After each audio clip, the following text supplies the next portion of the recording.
Luton Town were minutes away from embarrassing themselves in League One on the big stage and the opening day, but they got bailed out. And this Luton side should be absolutely walking League One. This is Birmingham levels of last season. Luton should be clearing 100 points. With the quality of the squad they've still got parachute payments. They should be walking League One this season. If you're a Luton Town fan, then do hit subscribe on this channel and do drop a like if you do go on to enjoy the video, because we do daily Championship and EFL content. So if you're interested in that, then please do drop me a subscription. But of course, Luton ran out 1-0 winners against AFC Wimbledon in this game, where I'm still very concerned with Luton going forward. Of course, they got the win. Happy days, at least they won, but it was a diabolical watch.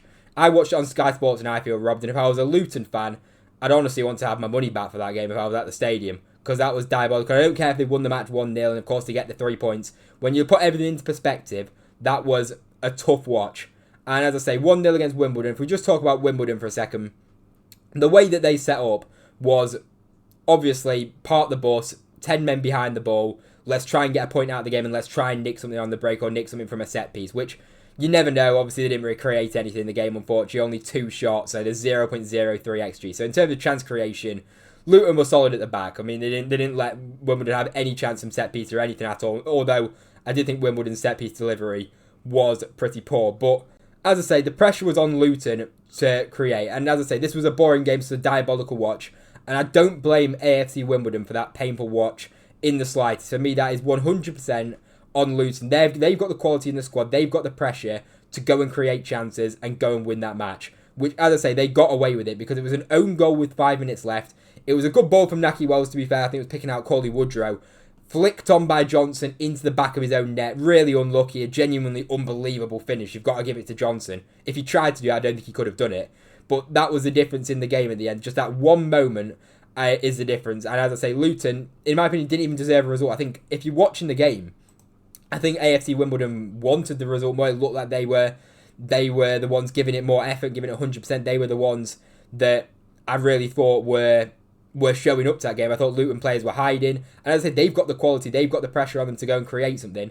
And the style of play, which we'll talk about in a second, I was very concerned about. It's something that, realistically, they should have been working on the whole of pre-season, right? Because Bloomfield's had a whole pre-season now to work on things.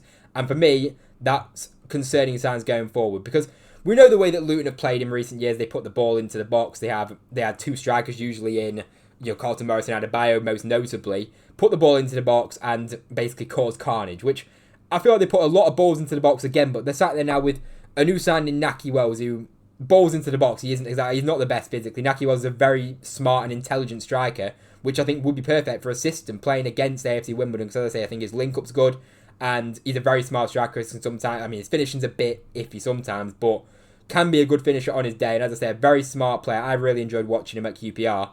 And if they're going to play the way that they played tonight with Nahki Wells up front, I just don't think it works in the slightest. For the most part, Nahki Wells is very ineffective. And he's up against 3 massive and big centre halves, all very tall, all very physical. And Luton are putting balls into the box. Like in League One, you've got to have, for a team like Luton, they've got this kind of creative talent and technical talent in the squad compared to everybody else in the division. Now, they are the team in terms of quality. They've got to have more in their game than just put the ball into the box, and they were playing too many balls down the channels. They were playing exactly the way that AFC Wimbledon would have wanted Luton to play. And that can't go on like this, because realistically, this is the reality now for Luton this season. They are going to have teams come to Kenilworth Road, or even at their home ground, and park the bus against Luton. They're going to play for a point, and they're going to try and create chances from set pieces like Wimbledon did. And they might be more successful in that later down the season than the other teams that play against Luton, because we'll look at it in a second with AFC Wimbledon and their expectations compared to Luton. This should be a walkover for Luton. This should be a game where they put 2 or 3, comfortably win this game, and it was far from comfortable. And as I say, if you look at it from AFC Wimbledon, Luton played exactly the way that they wanted to spend. Too many balls down the channels, and I think too many crossed into the box. And it was like the old Luton, which in the Premier League, they've got to do stuff like that, because they're the side that has to play on the counter-attack, wants to get the ball up direct. When you've got a team that's like AFC Wimbledon that are going to come and put 10 players behind the ball, you can't be playing this direct football. You've got to have a bit more in your locker and a bit more creativity. And it's not like they've got the personnel that can't do it. Milanic Ali had a poor game in my opinion today, but we saw him in the Championship in the second half of the season when he signed, was very good. Like Jordan Clark in League One. Like, I'm sorry, this guy has been very good for Luton for numerous seasons now. I thought in the Premier League he was decent enough, I thought. And as well as that, he was one of their better players in the Championship last season. He's always been a solid player for Luton. They've got real technical players, and in my opinion, none of them showed it at all. As I say, the positives that I can give towards Luton are the fact that defensively, I thought, they didn't let AFC Wimbledon have a sniff, really, which obviously was a positive in terms of defence. I think Keeley will be a good goalkeeper for them. But in terms of creativity, that really does concern me going forward with Luton. And I just wanted to pull this up here just to kind of highlight the quality of Luton's team and how they should be really walking this division, because you look at the current value. Now, of course, obviously, current value doesn't really mean much in terms of actual, like, where you're going to finish in the league or anything like that, but it shows that the quality of the squad and how many players Luton have at their disposal and how much quality they've got in the squad. 57 million euros. AFC Wimbledon, 3.88 million euros. So look at the difference there between those two sides. What even is that? That's like almost like 15, 20 times more valuable. Like, Luton should be absolutely walking over there. That should really be one of Luton's easier tests in the season. And as I say, they got through it fair play, but they definitely need to show a lot more than what they did right there. And in terms of the teams getting promoted, you've got to expect Luton have got to be right up there come the end of the season with the talent that they've got in their squad.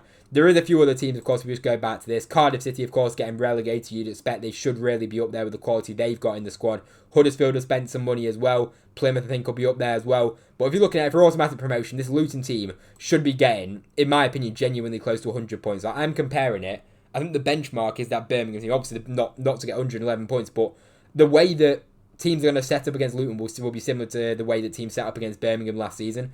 And Birmingham had the quality and the patience and the style of play to get through that and get results on a very regular basis, which, watching that from Luton, I'm not so sure will they be able to get these results as regularly as regular enough to get themselves automatic promotion or top of the league where they should be. So I'm getting a bit concerned with Luton in that regard. And then you look at the bench that Luton have got as well, the quality of the players coming off the bench and how much they spent on these players. Like McGuinness, he spent like £10 million on, was one of the most expensive Championship centre-backs in Championship history. You've got him sat on the bench. I was surprised to see him on the bench today. You've got Shandon Baptiste, who's played games in the Premier League for Brentford, and a player that really at League One level should be absolutely bossing it, and he's sat on the bench. Cauley Woodrow, I mean, he's not great. He can't hit a barn door, can't score a goal at all.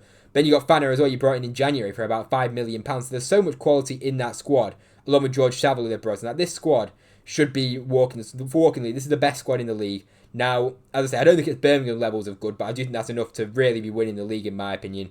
But let me know, if you're a Luton fan, let me know what you think of that game. I really do think that was a tough watch, and hopefully things do get better from a Luton perspective. Then for AFC Wimbledon going forward, I think obviously they're going to have games where they're going to be able to express themselves a little bit more than what they did tonight in the game against Luton, and they'll hope they can get enough points to at least stay up, hopefully, for them in League One this season. But there's no excuses. Luton have to be going for automatic promotion, and if I was a Luton fan watching that, I'd be very disappointed, I'm not going to lie. I think that I was expecting a lot more from Luton, given the fact that they've got that kind of quality squad in League One. But let me know what you think in the comments. Drop a like if you did enjoy the video. Subscribe to the channel as well. It takes 1 second to hit that subscribe button, so if you wouldn't mind helping me out, drop me that subscription. It'd be very greatly appreciated. Anyway, hope you enjoyed. Thank you very much for watching the video, and I'll see you in the next one.